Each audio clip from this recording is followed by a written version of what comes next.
So how's your holiday shopping coming along? Good. I feel like it's You're in a good really, place? yes, I've really been busy lately doing a lot of that, so I'm feeling pretty good about it. Good. So I say now, it'll be fine. How about you? Are you done? I'm not done. I try to finish before Thanksgiving, but this Oh year my God. only because I don't like dealing with all of the crazy people in stores. And I like to be able to enjoy the holiday season and not have to worry about finding something in particular. And so I keep like a running list throughout the year of everybody I know and gift ideas for like birthdays and Christmas so that then when the time comes, I can be like, oh yeah, That's that so way smart. I don't forget. That's great. Yeah. It's the wrapping that takes so long. Oh. Like you have to build so much time in for that, I feel. Yeah. Well, great. Wow, I'm jealous. Well, I'm behind this year because of the wedding, so I'm not. You're probably ahead of me at this point. Oh, I don't know about that, but I feel like it's under control. Good. So we have a lot of disturbing news to talk about in terms of Prince Andrew. It's just been a horrible couple of weeks for him and the royal family. And I have to tell you, Brandy, I just don't have a lot of sympathy for him. I haven't seen anybody who does, which is surprising because there's usually people on the internet who are quick to defend just about anyone, and it has not been that way for him. Right. It hasn't at all. And so just to recap, Prince Andrew was friends with Jeffrey Epstein, who's an American who was serving a prison term for basically trafficking underage girls. And the allegations were that he had a lot of high-profile famous clients that he would arrange to have sex with underage girls. And so Jeffrey Epstein committed suicide in prison. And ever since then, there's been quite a bit of rumblings about continuing to pursue legal charges against some of his friends who were allegedly involved in some of these incidents, Prince Andrew being one of them. And so fast forward to a couple of weeks ago when Prince Andrew decided to do an interview with the BBC. Not a good idea. And then we talked about that last episode. Then, shortly after that, it was announced that basically the monarchy was cutting all ties with Andrew.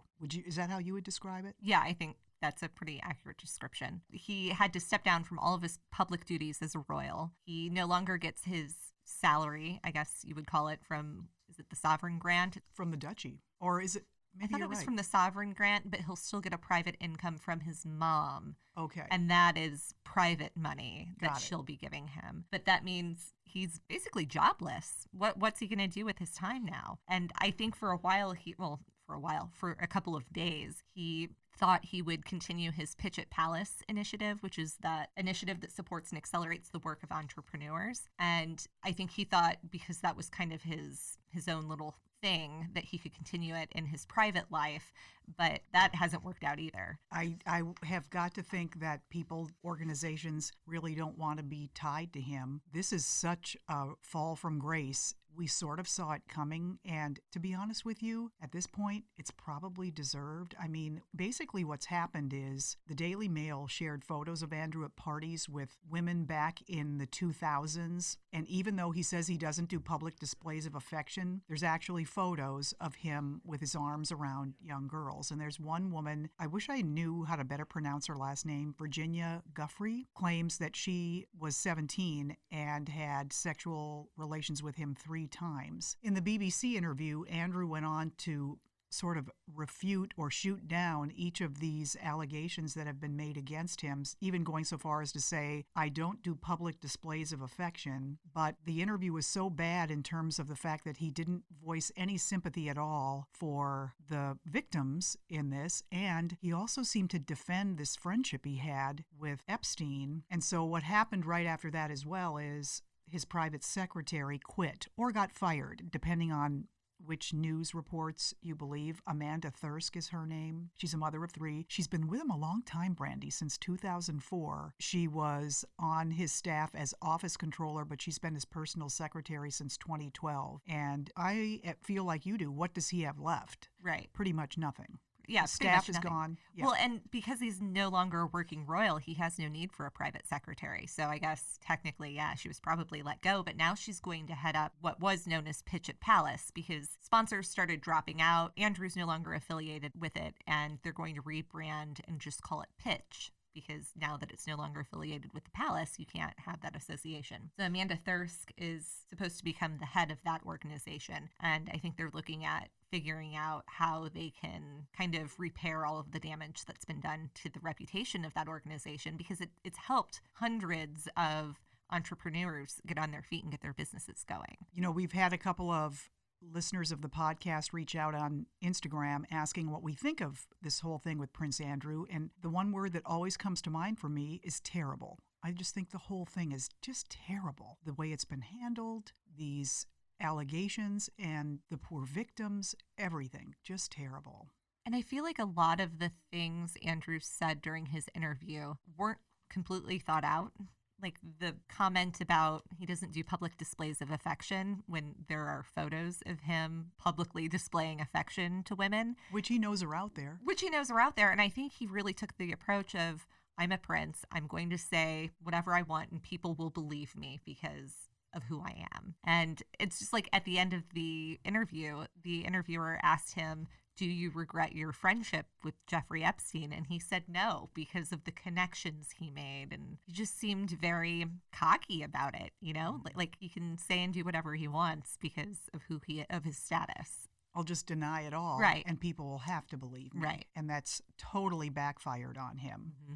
So do you think it was the Queen that realized he had to go, or was it the palace? How do you think that went down? We had heard before that Queen Elizabeth signed off on the interview.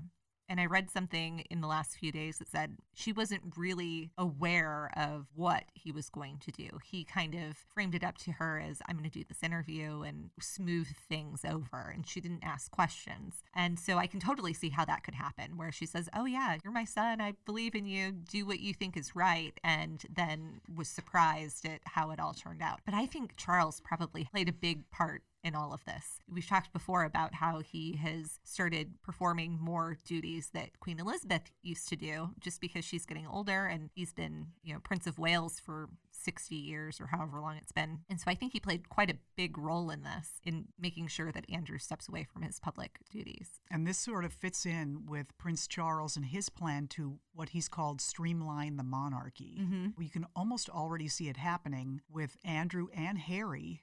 They're just going to go down to line of succession, and it'll be interesting to see what happens financially to all of his siblings and all of these other pretty prominent members if he really wants to streamline. Right. And I think for a while, Andrew's been trying to get his daughters, Eugenie and Beatrice, more prominent roles, allow them to be full-time working royals, because right now they both have real jobs because they're not getting the kind of income that their relatives are getting from working as a member of the royal family. And I think that is completely out the window now. I think to Charles's plan, I think he has to be careful, because do you remember a few months ago when we had that list of the hardest working royals? Half of that list were people that you and I, as big fans of the royal family, weren't sure who they were, because they were cousins or these older dukes. Right. Exactly. But they're doing so much work behind the scenes and not getting a lot of credit for it. Same with Princess Anne. And so I think if Charles were to trim down the monarchy, who's going to pick up the slack? Ideally, it's his sons and their wives and children, but the public's going to lose out on a lot of good work and awareness to these issues that they are patronages of if that happens. It looks like the monarchy could really be reshaped under Charles. And, who knows, maybe it'll come out stronger, or there'll just be a different way to frame the roles of these other royals that have always done this work. Mm-hmm. Well, I also heard that Prince Andrew's daughters, Beatrice and Eugenie, won't be getting royal duties anymore at all as well. So this whole it's really affected so many people. Is blowing up, is affecting so many, close to Prince Andrew. I also read that Princess Beatrice was really for, and initially she didn't want her dad to do the BBC interview, but then it was sort of explained to her and she became a big supporter of it and thought he should do it. And now, can you imagine? I would want to know what they said to her to convince her to change her mind from not wanting him to do it to, oh, that is a good idea. What did they say? I remember reading this, and it was something like, this is his opportunity to explain in his own words what happened, and that he wasn't involved. And while he had the misfortune of being a friend of this Epstein, that he wasn't directly involved in some of the bad things that were going on. But as you said, there's so much other evidence and so much substance to the charges from Virginia Guffrey that I don't know how you dispute all that. It's pretty specific. Mm-hmm. So, did we talk about the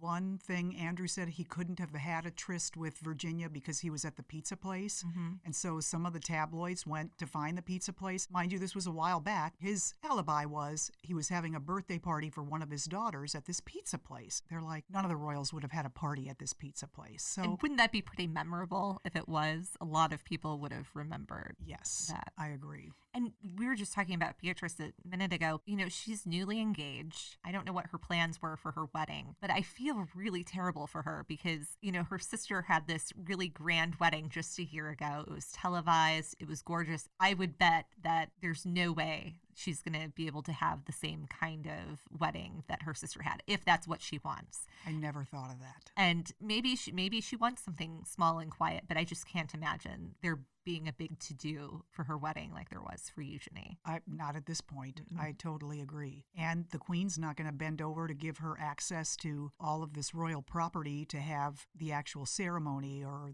receptions or what have you. Wow. I never even thought of that. The other piece of this is what's going to happen with Fergie. She's been very quiet since the BBC interview. But remember, the day before it aired, she wrote that tweet out of nowhere defending him, talking about how he was such a great and honorable person. And it was very strange. And that was actually the first tip off. I hadn't heard about the interview yet. And I saw that tweet and I said, oh my gosh, what's happening? Why is she writing this? And then it was a few minutes later, I saw that he had done this interview and it would air on Saturday. But yeah, you're right. We haven't heard from her at all since then. In fact, I read that the palace is not happy with her right now anyway, because last week she was at the MISC Global Forum in Riyadh, Saudi Arabia, and she was seen cozying up to Mohammed bin Salman and his government. He's the ruler of Saudi Arabia, and the palace is in the position where they'd like to distance themselves from Saudi Arabia and bin Salman. And here's Fergie over there, like looking like she's on a royal trip. That's how it looks, even if she's not. So I wonder if I think this cutting off of Andrew includes Fergie and the kids. It would have to. It's the whole family. And if they're getting their income through Andrew, through his public work, and he's not getting that income anymore, even if he's getting something from his mother, it's not going to sustain the kind of lifestyle that all of these people are accustomed to. I wonder if they'll be selling properties they own or something. Yeah. I mean, that's what we've seen happen with royals in the past when they are no longer in that position. And the day after all of this, I guess Andrew stepped down from his public duties, there were pictures of Fergie entering the Buckingham Palace gates, like driving through. And I found it a bit odd because she was smiling in these pictures. Now, it's just a moment in time. Who knows if the security guard said something nice to her or complimented her and she was just smiling because of that. But it just seemed a little odd that she's coming into Buckingham Palace with this big smile on her face when so many bad things are happening around her and the people that she's associated with. It was just a little strange. Yeah, that's weird. I'm sure there's a lot of weird stuff going on. So here's a list of organizations that we came up with that Andrew's been forced to leave. The University of Huddersfield, he was the chancellor, and the school announced that he'd be stepping down immediately from that role. The Association of Leading Visitor Attractions, this represents tourist sites, the museums, galleries, sort of the historic houses across the UK. He was president of that group, and now he is not associated at all. The Outward Bound Trust, and we have that here, it's outdoor education schools. They accepted his resignation as patron, and a lot of companies, Barclays, BT, they are coming forward and distancing themselves from the prince as well. So this is an avalanche of bad things happening for him. When I saw that interview, I thought my other reaction besides terrible was he needs to tell the truth. And I wonder if there will come a moment after losing all of these things that he will come forward and tell the truth. I think he would only do that if he thought he could get something out of it, have his status reinstated for telling the truth. That's a good point. And, he was the patron of 200 charities, organizations. And right before we came in here to record, I saw an update that he's lost about 22% of those. Wow. They've asked him to no longer be associated with them. I mean, so that's a pretty significant chunk, and it's probably going to keep growing. And despite all of this, the Queen was seen riding horses with him just a few days ago. What was that about? I don't know. I mean, I guess he's still your child. Right. Is she still riding horses? She's still riding horses. Gosh. Right. That's amazing. They were with 2 other people. And some people have said that she's supportive of him privately, like you said, because he's her son. I think she knows that he's not going to be, a working royal ever again. Publicly involved. Mm-hmm. I wonder what legal ramifications he'll face, if any, because you know that there are prosecutors here in the U.S. that are working on the cases against some of the high-profile people that were allegedly involved. But I don't know how a U.S. prosecutor could indict or bring to justice someone in another country. I mean, he just won't come here, is Right. basically how it'll work. I think you're right. I think if he was willing to not come to the United States anymore, there's nothing anyone can do. So be it, right? Mm-hmm. Dark days to be sure. Prince Andrew and Fergie and his kids. So let's turn to something on a brighter note. Let's talk about Kate missing the Tusk Conservation Awards. You are so on top of this with your theory about why she wasn't there. Yeah, but I don't think I was right. Why? I thought she was pregnant. You don't think that could still be? I mean, maybe, but in the past, once she's gotten sick, we just don't see her for weeks. And then that's usually when they come out and make the announcement. And it's been a while now. Okay. Has she been seen in public? Well, she's probably doing the Mary Berry Christmas special. Okay, well, if she's not pregnant, here's what the Daily Mail said. That the Cambridges have a stripped-down staff and just one nanny. And apparently the nanny and one of the kids were sick, so no one could step in to help that night of the Tusk Conservation Awards. So then there was this other talk about how the lack of having a backup staffer is sort of unheard of, especially among royals at the level of the Cambridges. But with only one nanny, it can happen. So maybe something like that really did happen. It's totally possible. But also, they have a pretty big family. So don't you think, like, Aunt Sophie could step in and watch the kids? Well, maybe she's got something going on. They're all busy. It's all they possible. Are. Who knows what's happening? And you know, when your kid gets sick or the nanny does, it's usually like a super last minute thing. Yeah. And sometimes it's just easier to say to your stay husband, home. you go, right. I'll stay here. Don't worry about it. Yeah, it could have been different if, William was out of town and it was just her going and there was nobody else to be present there. So she probably felt like this is an event that I can sit out. Nobody will mind. William will still be there and right. It'll be fine. I'm still hoping that your theory is right, though, because wouldn't it be exciting to have... We need another baby. You think? Yeah. Yeah, that would be fun. So it's official. We've been waiting for the big news, but Prince William and Duchess Kate will be in the Mary Berry Christmas special. I'm so excited about this. I know. It's going to be great. It's Monday, December 16th on BBC One, and thedailymail.com had so many details about this because we've been seeing for a while that this was in the works. But according to thedailymail.com, we're really going to get to know Kate even better than we ever have before by watching this special. I'm very excited about this. And Kensington Palace announced it on their Twitter feed and on Instagram. And so it's going to have all kinds of, charity tie-ins. Yeah.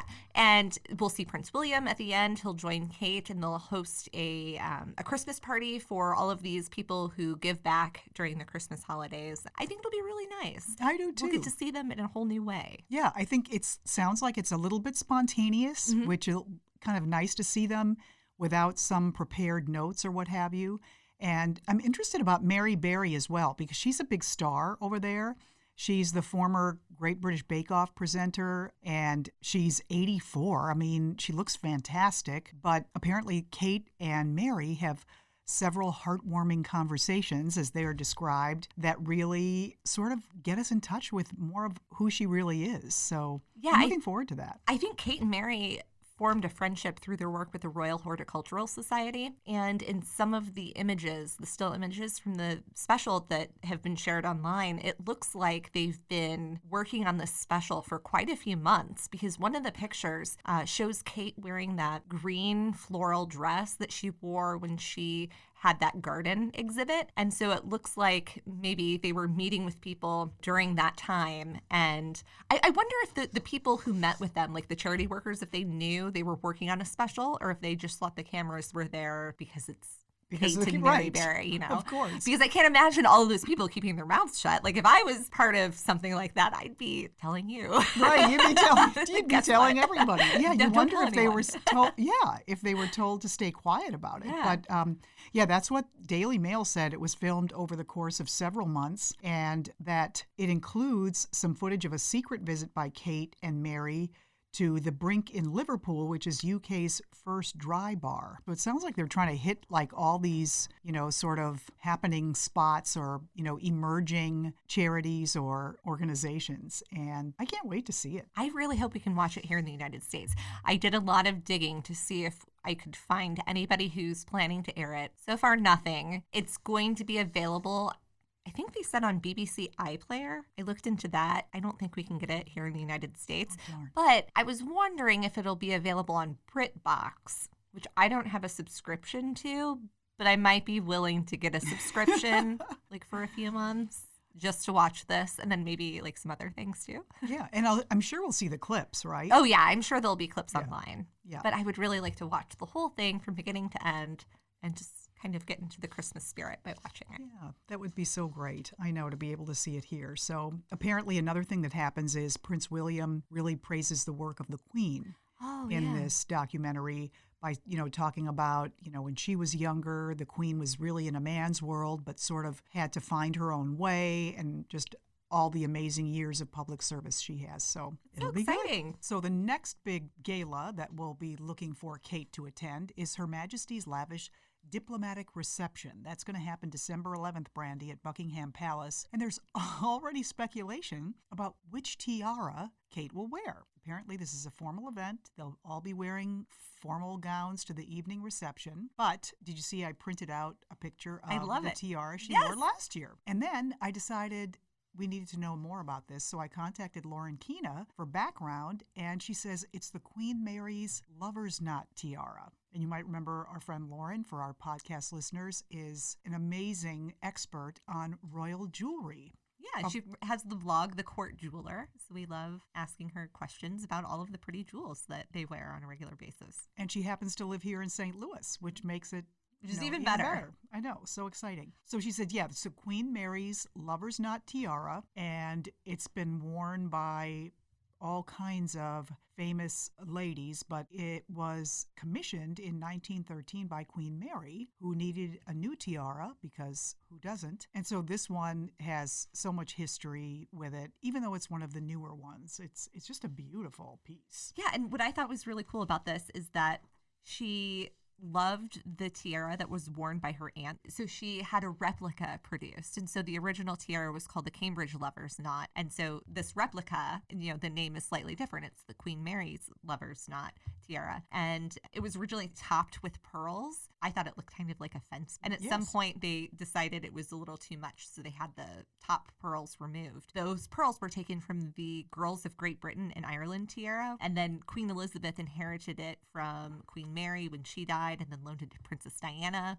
And then when they divorced, when she and Charles divorced, it wasn't technically hers. It belonged to the Princess of Wales. So it went back into the vault because after her divorce, she was no longer the Princess of Wales. And then Queen Elizabeth loaned it to Kate, and we've seen her wearing it ever since. It reminds me of the Vladimir tiara. Yeah. Doesn't it?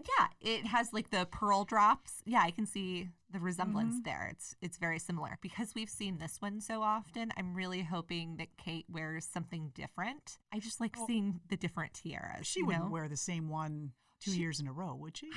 This seems to be her favorite. She wears it pretty often. So I would love to see her in the lotus flower tiara. Aren't you just becoming the little royal jewelry expert all of a sudden? So ever since we had Lauren Keena on the podcast, every day I wake up and I'm like, oh, what's she posting today? And I read all about the featured pieces. That's so cool. It's a little do you bit have different. A photo? It's just a little different, and since Kate has dark hair, it really stands out. Yes. I know the royal family has been trying for a while to seem more normal and down to earth, and so we don't see as many big events where they dress up and wear the tiaras, but I just love those events so much. I love seeing what each person's wearing and their gowns and I agree. the jewelry. Yeah, it's exciting. I think that tiara, that lotus flower tiara, is so delicate. Some of the other ones look heavy and large, yeah. Yes, and that one just looks really lacy almost. Yeah, it's very So pretty. feminine. If I were to wear a tiara, I think the lotus flower would probably be my go-to. It just because it's smaller, it's probably a little more comfortable. There was some place, actually, I think Lauren wrote about it in the blog that said Princess Diana didn't like wearing it because it was heavy, and so she favored her family's tiara. I wonder Oh, how to have accurate that choice. Right. I think I would push through the pain to wear it for a few hours. I think you could probably handle that. Yeah, I agree with you. All right, so should we talk about The Crown? We both Definitely. finished it. What did you think overall? I really enjoyed this season. I think all of the things that we have said in the last couple of episodes about it remain true. It was shot in a much more cinematic way, and I think the drama has been escalated, and I loved all of the storylines, but I was disappointed that they left out one very big part of royal history from mid-70s. And most of the season took place between 1966, 67 and 1973. And then the very last episode skipped up to 1977 and we saw the Queen preparing for her silver jubilee in like the final scene. So I think they left out a lot and probably could have structured the season a little better because they've said they would do 2 seasons with each cast and that each cast would cover approximately 2 decades. And I think there was just so much that happened in the late 60s to mid 70s that they could have done split that into 2 seasons and then continued on from there. Once you get to the 80s and Princess Diana and Fergie come into play, same with that. I think we're going to probably maybe even be disappointed at how much they leave out. And I know they can't cover everything. I was really looking forward to seeing Princess Anne's attempted kidnapping. So that's what you told me. You missed that. I wonder if they didn't do it on purpose because they didn't want to give people ideas or there's something about portraying a crime like that. You know, I don't know, but it's such a significant event in the mid 70s and such a great story about how she reacted, all of the events that like came together for it to have, like, it's just an incredible story. And to leave that out is just unbelievable to me. I mean, they could have combined the storylines in like episodes 1 and 2 into one episode and done something with later ones to make room for it if they wanted to. And they didn't. It really made me think about how they chose which events in royal history they were going to include in this season because I'm going to just go out on a limb here and say that episodes 7, 8, and 9 were probably my least favorite. Oh my gosh. Isn't that so funny? 8 and 9 were my favorite. That's what you told me. It was a lot of Camilla. It was a lot of Camilla, and that's why I loved it. I love seeing the interaction between Charles and Camilla and Princess Anne. I thought the actress, Erin Doherty, who played her, did such a great job. And she only had 1 acting credit to her name when she was cast in this role. One episode of Call the Midwife. Wow. And she was great. She was fantastic. She said in an interview that she walked in there and was so intimidated by being in the same room as, you know, Helena Bonham Carter and Olivia Colman. And she had to just think, I'm here to do a job and I need to just do it and not even think about that. And she just pulled it off. Oh my gosh. Yes. She's one of our favorite actresses in the season. I don't know why. I think it's because maybe to your point, the things that were chosen to focus on, Moondust, number 7, I get that it was about Prince Philip and his midlife crisis and the men landing on the moon, but I just thought they could have done that in maybe 20 minutes, not it could have been a subplot to a larger story. Yes. I can definitely see why you say there was that. a lot of sitting around watching TV, which I don't find really compelling. I like the drama. Not that it has to be action, but just like advancing some story. plot. Correct. And while it was interesting and the whole idea of here's this man who's like literally King of England, even though that's not his title, living in the lap of luxury with every need attended to, is inside so discontent with life. And then it takes the astronauts coming and they have colds and they've got all these sort of real life problems going on, even in their very short one-on-one time together, that it sort of makes Philip realize, you know what, it's just life. You know, it was a good reminder for him. I think that could have been done in a really short. It was drawn out, yeah. And I feel like I probably thought that about episodes in seasons 1 and 2 as well. I feel like that's kind of been their thing where they try to focus on one thing for so long that it just kind of feels too long. Yes. I did like seeing Philip meeting the astronauts and then realizing that here are these three people that he admires and looks up to so much, and then meets them and is kind of disappointed because they're normal people who are like Right. geeking out about being at Buckingham Palace and have a million questions for him. And I feel like I hear people say that when they meet somebody that they admire and then are disappointed because they're not the person they've built them up to be in their head. So I thought that was a really real moment. Yeah, I of the agree. I series. like that. I just wish they could have condensed it Yeah. down a little bit and then maybe included some other things. The scene where Philip was flying in the plane and looked like he wanted to fly to the moon. I'm like, was that Right. Did that really happen? Or I hope not, because that was really dumb. It was. The whole time I'm thinking, oh my God, what are you doing? and if it didn't happen, it's kind of creative license that looked a little Like, kooky. why? Yeah.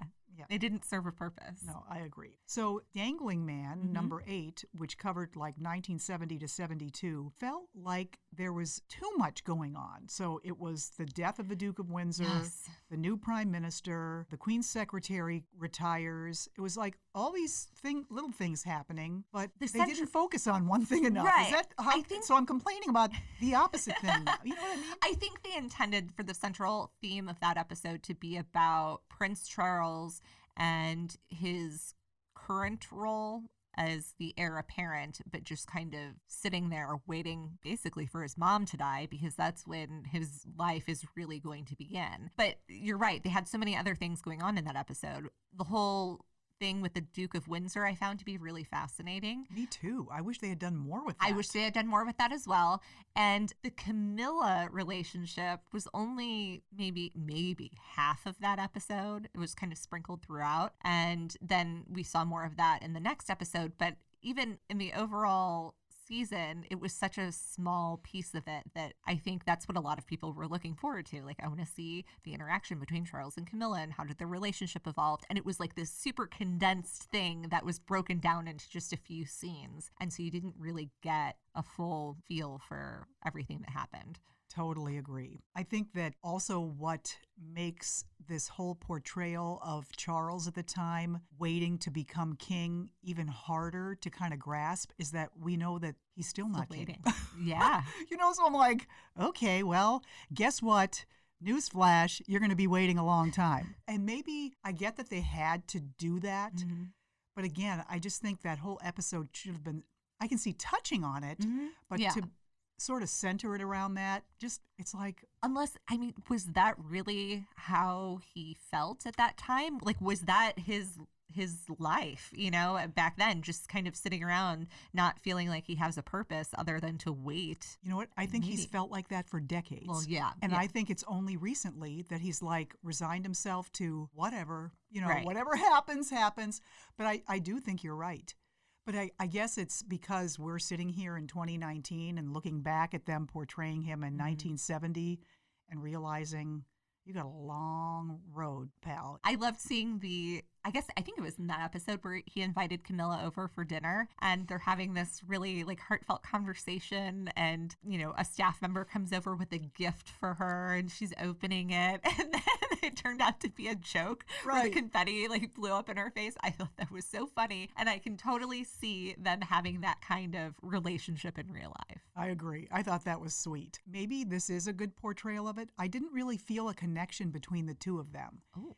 It felt like a very uneven relationship. Like Charles was totally smitten with her, but she was just kind of like, oh, Well, and that's what Anne got to. She walked into that room where I guess Charles's office and said something like, just remember, we're the ones playing with them and don't let it be the other way around. Right. Because she was having she was hooking up with Andrew Parker Bowles, and she was totally fine with that. She knew that Camilla still loved him and she was just having fun, but she could tell that Charles was falling in love with Camilla and tried to warn him that it wasn't going to work out. But it was way too late. Oh, yeah. Yeah, way too late. Which takes us to 9, Imbroglio.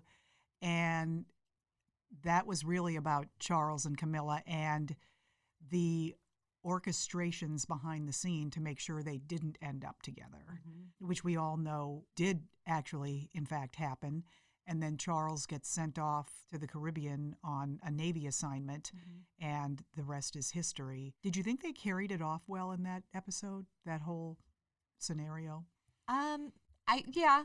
So we read some articles that said that it didn't really quite happen that way. The Queen Mum didn't get him reassigned, or Lord Mountbatten didn't get him reassigned to the Caribbean, that was just something that happened because he was in the Royal Navy. But we do know that Andrew Parker Bowles' father and I think his brother were the ones who, or no, I'm sorry, Camilla's father and Andrew Parker Bowles' brother were the ones who conspired to get Camilla and Andrew to marry by announcing this engagement that hadn't happened yet and kind of forcing them to move in that path. I was just really sad for Charles during that episode. I was too. And I think that came across. Yeah. He was pretty heartbroken. I feel like what was missing from those 3 episodes was more involvement from the Queen. Did she not feel a little like a side element? So, like specifically in this whole thing about orchestrating Charles and Camilla's breakup, the Queen was like, is that necessary? Shouldn't we let them decide? And that's really all you heard from her. Do you think she was that much detached from all of that? I don't know. I mean, she's the Queen. She gets the final say. That's what if I that's think. what she felt, if she thought, we should just let this run its course, why not speak up and put an end to it? Because she's the one in charge. Right. Well, I was disappointed with those 3, but then came number 10, Cri de Coeur. So that Am I ended jumping ahead too much? No. Imbroglio ended with Camilla's marriage to Andrew Parker Bowles, which was 1973, I think. But then for the next episode, we jumped to 1977. So there's so much that we missed. So that's in the time frame that Princess Anne got married. And then it was just a couple of years after that when the attempted kidnapping happened. And they didn't even acknowledge that Princess Anne was married in this last episode after we just saw so much of her relationship with Andrew Parker Andrew. Bowles. Right. Exactly. Well, I loved it, though, because, again, it was focused on Princess Margaret, and Helena Bonham Carter just did a phenomenal job with that role. And for some reason, that episode rang true to me. Not that it all has to ring true for me, but when I can get engrossed in an episode and I feel like I get really pulled in, that's when I realize this is really good. Yeah. And that's, so I was glad that was how the whole season ended. Yeah, I thought it was a nice note to go out on. I loved it was toward the beginning where she goes up to her friend's house in Scotland and she's lying by the pool wearing a fur coat. I know, that was so good. Like, that's so Princess Margaret, what we know about her, that was so spot on. And then singling out the youngest guy at the pool party who's fully clothed and then takes him to buy a swimsuit, and everybody follows them because it's so, oh my gosh, what's going to happen? It was great. I love the party scene where she basically reads everybody the riot act, and says how sick she is of this entire family, and they're all dressed up. They're in formal attire. It's her birthday. She's at the head of the table Right. instead of her sister. It's her Right. day. Yeah. And then they start talking about Lord Snowdon and they all start defending him. How awful is that? And did you notice when she was on the train and she opens her book to read it, and then that note that was in there, he really did that to her. What a He would- toxic relationship. Right. He would leave mean notes in her books for her to find later on. It's terrible. You need to be rid of that. She had her issues, he had his, but that's just toxic. That was just bad. That's sad to hear that was actually It's true. really awful. Yeah. So it ends with Princess Margaret.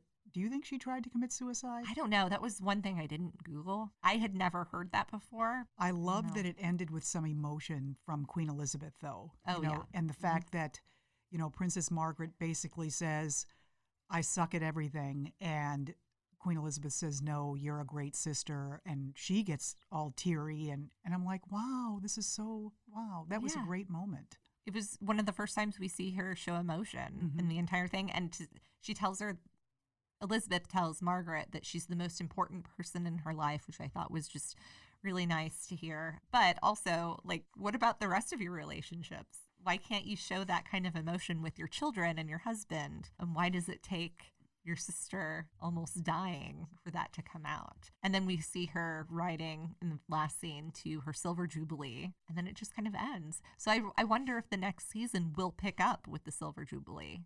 Oh, that's a good question. That was a big moment in royal history itself. So It'd be cool to see that, see a recreation of it. Yes, it would. And we know, has that already been shot? Season 4? I think so, or they're in the middle of shooting it right Okay. now. And I read something that said Claire Foy was spotted dressed as Queen Elizabeth filming, so there must be some sort of flashback. Mm-hmm. That's so great. It's exciting. Have 2 queens in the same episode. That would be great. Yeah, and I think I'm going to join the I Miss Claire Foy camp. Yeah? Did you kind of miss her this season? She's really great. I don't know.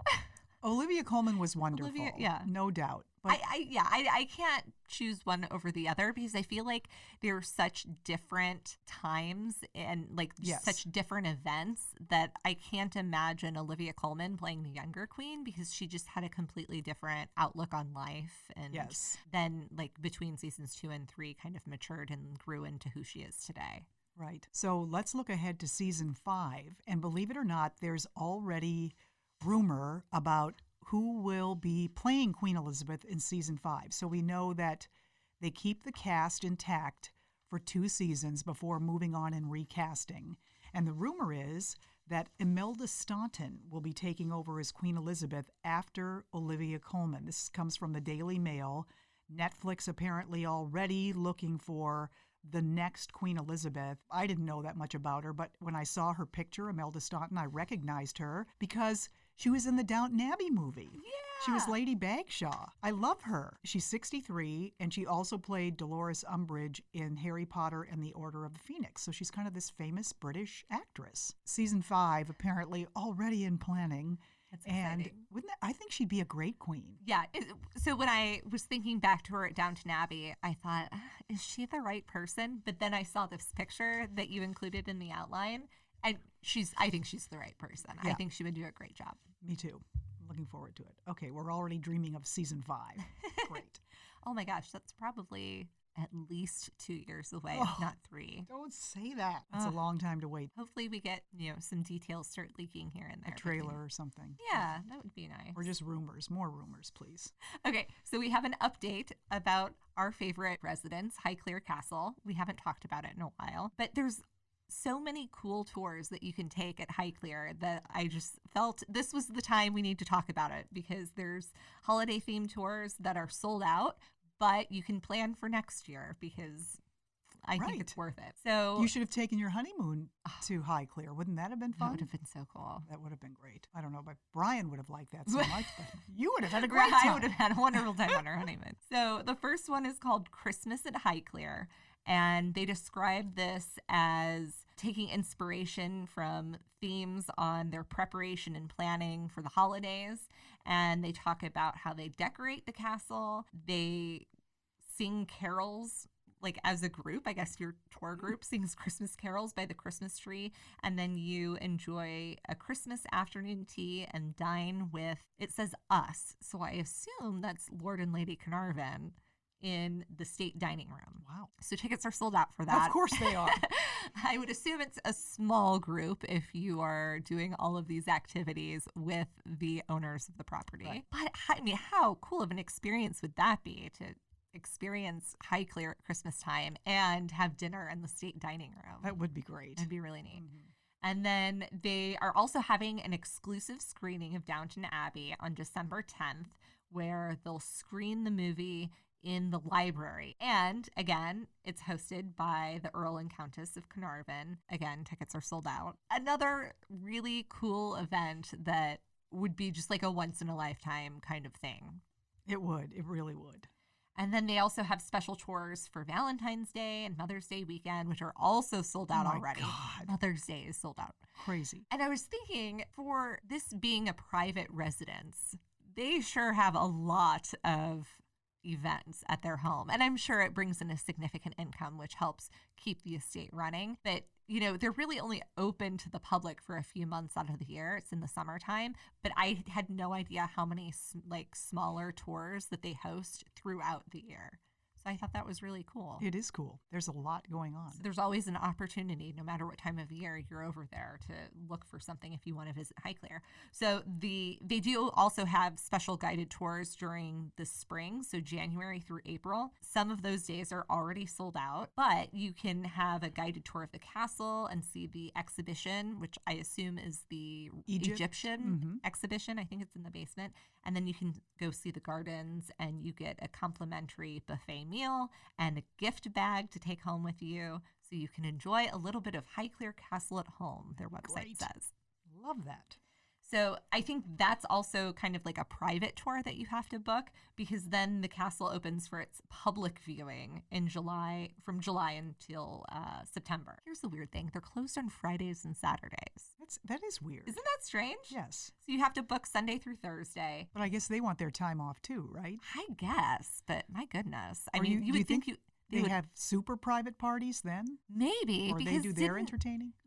Julie? Yeah, Julie Staley. Didn't she go? Maybe it was right around Royal Ascot. Yeah, I wonder if she went on the weekend, because they did that Downton Abbey event concert. On the Long. Correct. Yeah. So maybe maybe that's why they hold those private events then. So the prices vary based on what areas you want access to. So you can visit for as little as like £15, but if you want to tack on a champagne afternoon tea, it's an additional £60 per person. But I mean, if you're going all the way to Highclere Castle, it's worth it. Absolutely. Finally, this really cool thing called Living in a Castle, and it runs May 10th through the 16th. There's still tickets available, and these tours share what life was and is like to live in a castle, with talks on how to decorate a family home, which resonates with its history, how to live with a film crew, how we plan and prepare the castle and the gardens for visitors, and how the castle has welcomed royalty and statesmen and entertained over the years. I think that might be the most interesting tour. It sounds like you're going to learn so much, probably directly from them. Right. And so the price includes a talk, a guided tour of the castle staterooms and galleried bedrooms, and then, weather permitting, you get to go out into the Monk's Garden, the Secret Garden, and into the Wood of Goodwill. I love that. How awesome is that? The property sounds so amazing. Oh my gosh. I have to get there at some point. Well, you should book now, because it's going to be sold out. I mean, everything you have to is book a selling year in out. advance. Yeah, everything is selling out. Right. So it's crazy how fast Christmas is coming. Mm-hmm. Doesn't it feel like just yesterday it was Halloween? I yes. mean, everything is speeding up. Well, we have one less week between Thanksgiving and Christmas, which isn't helping. Yeah, we're really going to feel it. But I recently ran across 8 royal family holiday traditions to look forward to every year. I found this on a website called Rue Now. They broke it down into 8, and I just thought it was such a nice little capsule, like maybe give us a little glimpse at what to look forward to in the next couple of weeks.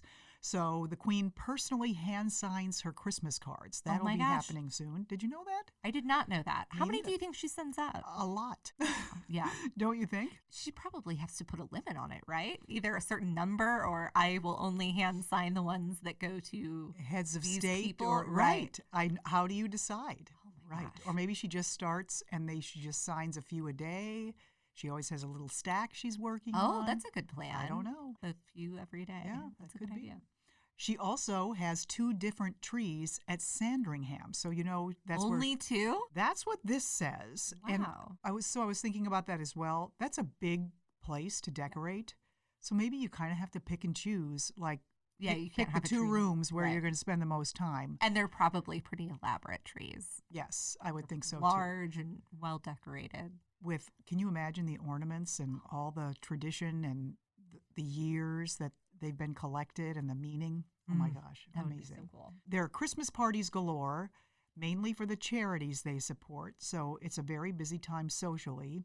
Number 4 is the Queen's special week before Christmas lunch. Did you know about that? I did not know Me about neither. I'd love to go to that. I wonder if too. she'd ever invite me. The Queen hosts a black tie dinner the night before Christmas. And number 6 is, all the royals open their gifts on Christmas Eve. Did you know that? I did know that, yeah. They talk about that a lot. Because then, number 7, they go to Christmas morning church together.